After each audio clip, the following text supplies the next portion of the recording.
A vulnerability involving Google API keys has been identified within the Gemini AI platform. API keys for Google services, including Maps, that are embedded in accessible client-side code, could be repurposed to authenticate directly to the Gemini AI assistant. This video is sponsored by Stonefly. More on that at the end of the video. API keys are widely used to authenticate and authorize access to external services. When developers embed these keys directly into client-side code, however, they become readable by anyone who inspects that code, including malicious actors scanning for credentials to exploit. This matters because the same API key issued for a seemingly low-risk service, such as Google Maps, may carry permissions that extend further than intended.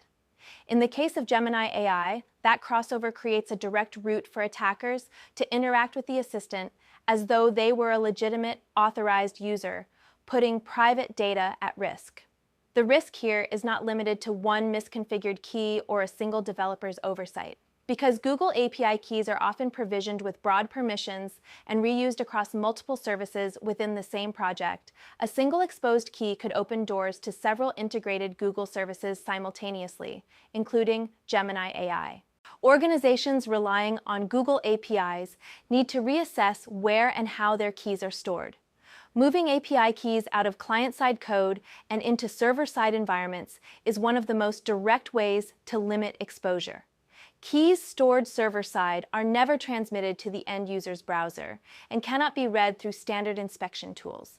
Beyond storage, teams should apply the principle of least privilege when configuring API key permissions, ensuring each key only has access to the specific services it requires.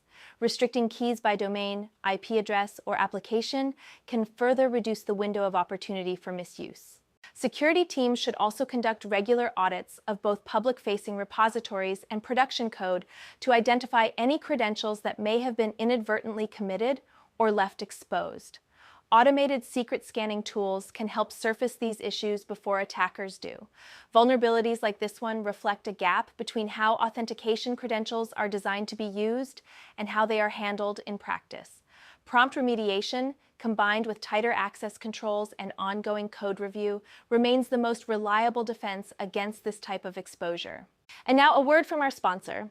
If you are planning to migrate from VMware or Nutanix to Microsoft Hyper-V or Proxmox, you can take advantage of our exclusive 50% discount on all Hyper-V and Enterprise Proxmox data center licenses with Stonefly servers, storage, hyper-converged appliance. Contact sales@stonefly.com for details. Subscribe for more cybersecurity news. Thank you for watching.